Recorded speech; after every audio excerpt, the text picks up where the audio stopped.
is yung additional lawyers or teams from the defense or the additional days for the pre-trial. Parang medyo hanging on variables po siya eh. Depende po siya kung mag-agree yung mga parties na iba. Kung hindi po mag-agree yung sa dalawang proposal na ito, ano pa po yung nakahandang or meron pa po bang naiisip yung prosecution na possible na paraan para ma-expedite yung process?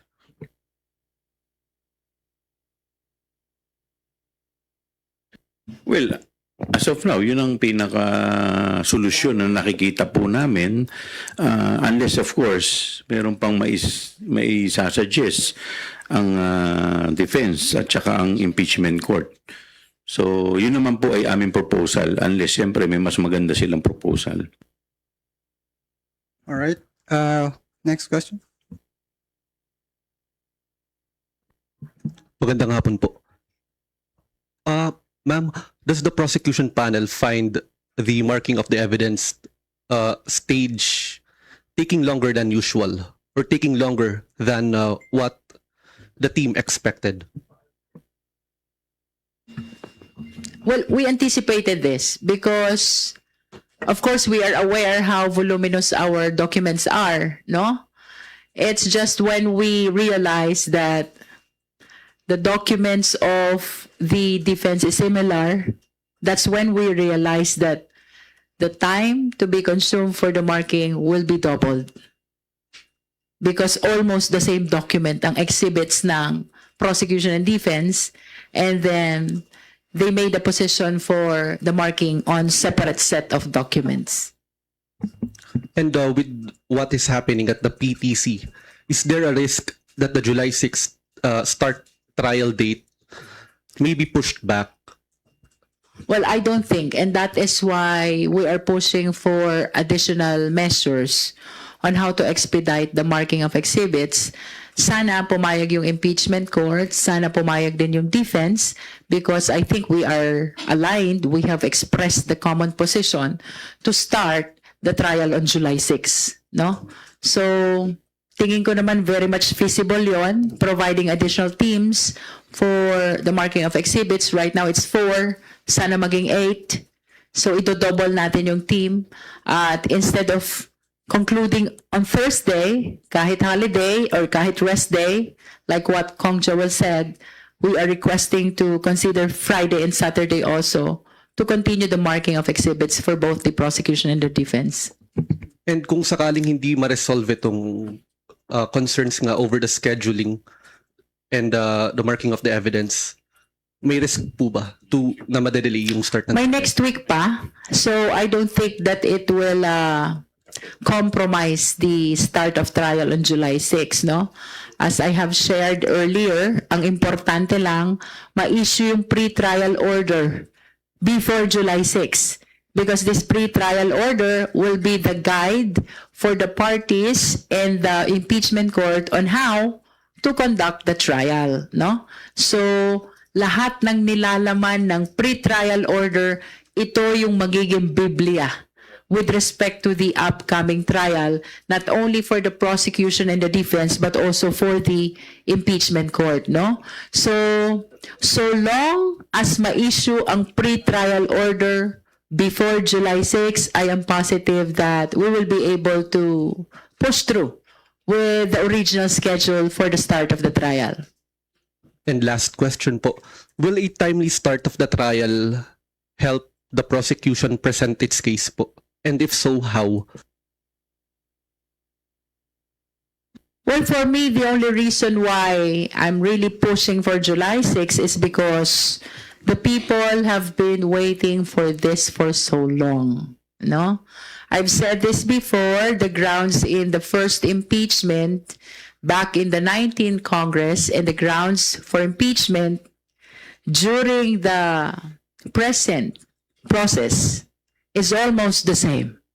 And since then, wala pa tayong narinig na maliwanag na sagot ng respondent vice president. So we are hoping that when we start the trial, somehow the Filipino people will begin to hear the genuine defense from the respondent vice president. Okay, we'll now entertain question from Jonathan. Yung question? Hello po, Kongs. Kasama po ba si Mary Grace Piatos sa mga nilista niyong testigo na gusto niyong ipatawag na impeachment court sa trial against Vice President Sara Duterte?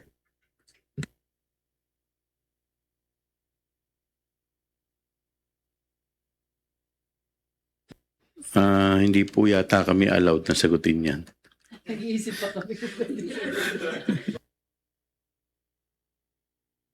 Kahit yun. Well, I hope you understand because there is certain parameters that were laid by the Senate rules that we are not allowed to discuss the merits of the case.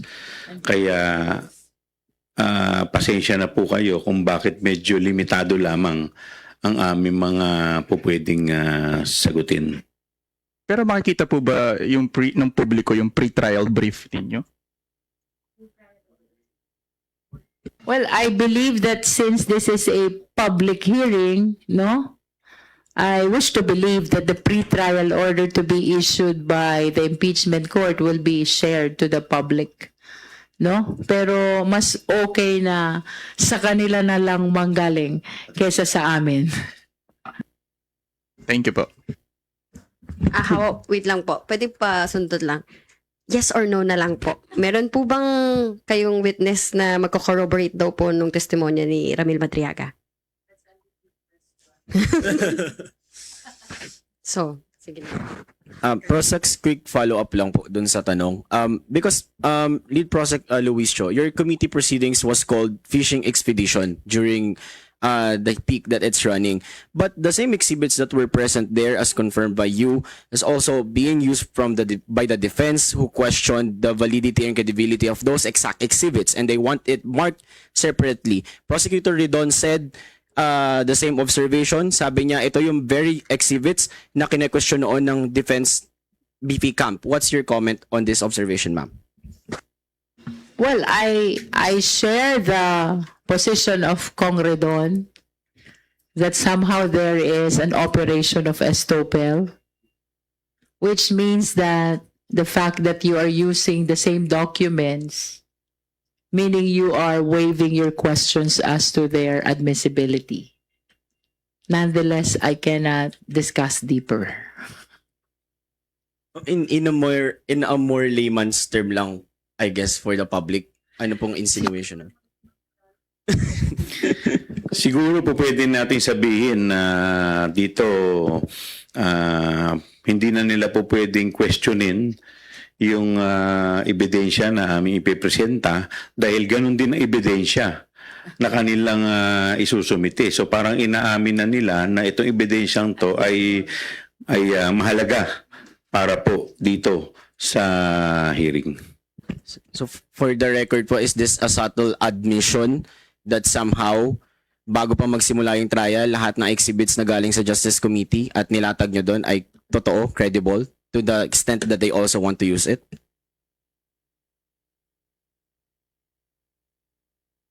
Depende yan kung paano nila gagamitin. Baka mamaya gagamitin nila para i-discredit yung ebidensya. So, tingnan natin kung paano nila gagamitin yung ebidensya.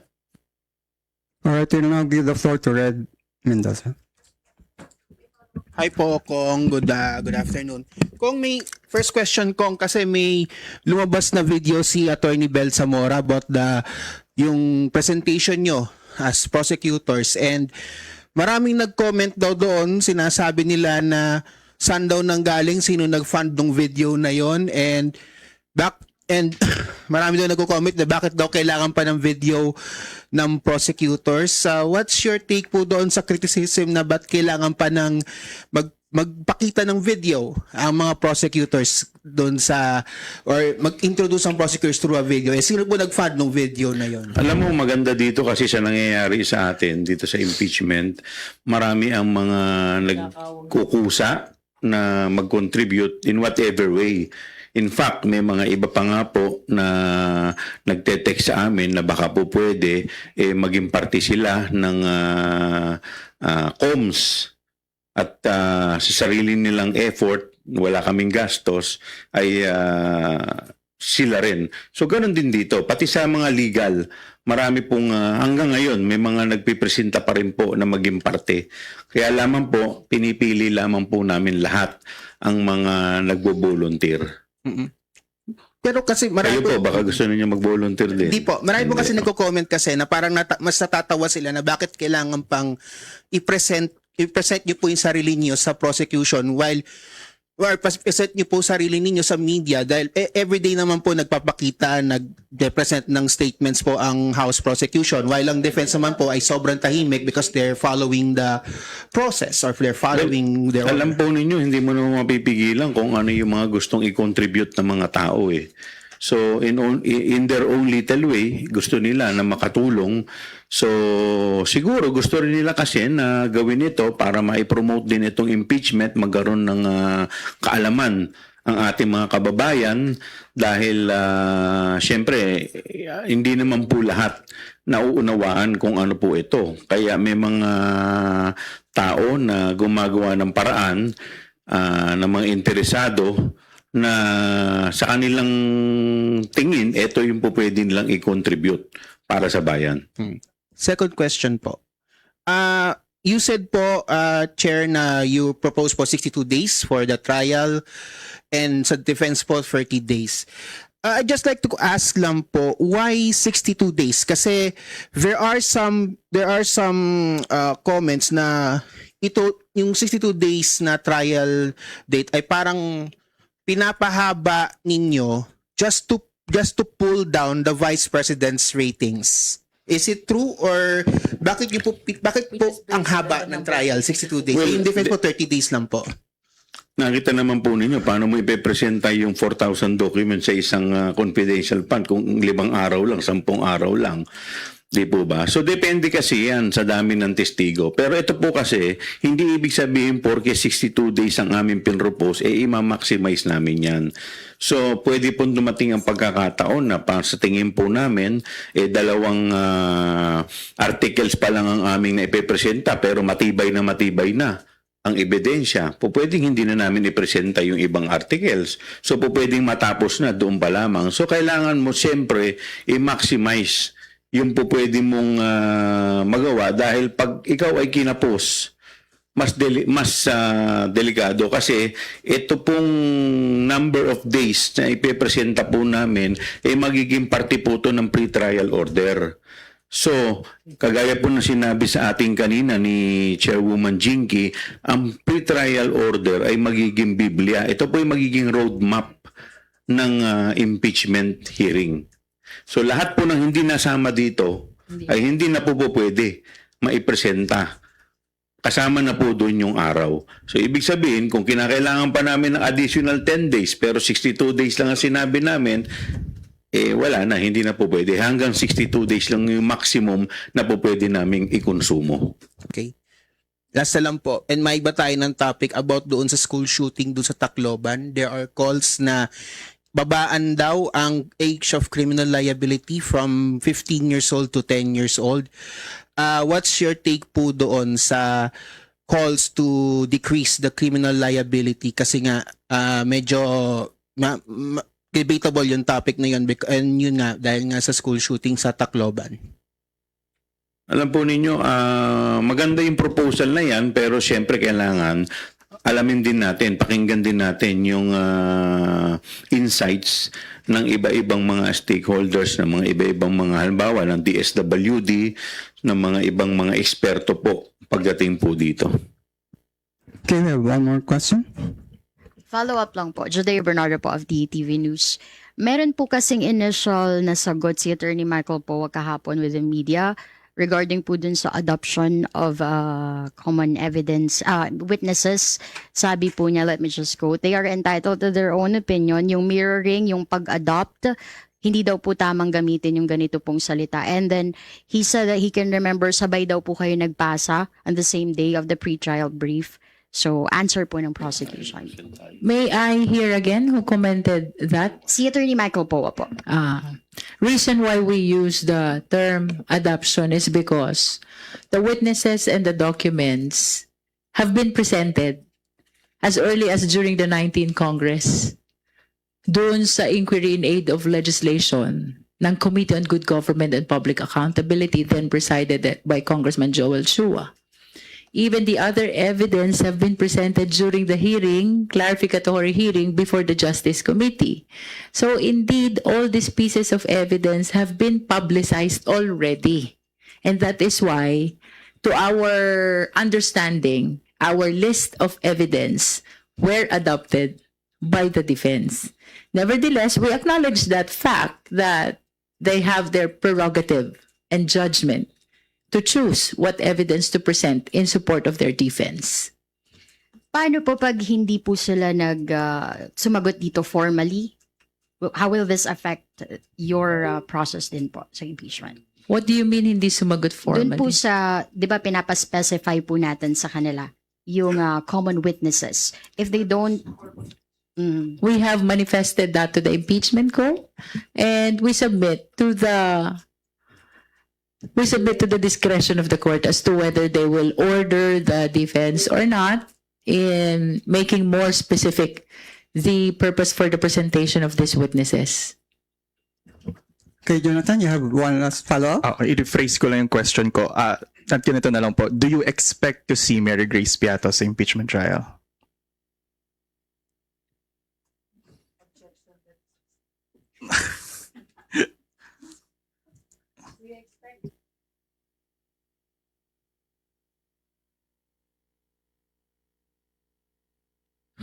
Let's wait and see. All right. If that's the last question, I think we will really have to wait and see. So thank you to our prosecutors, Team Leader Representative Luistro and Prosecutor Joel Chua. And salamat din sa ating mga kapatid sa media dahil kayo ang tumutulong para sa ating mga mamamayan na maintindihan ang napakahalagang prosesong ito. Maraming salamat po and good afternoon.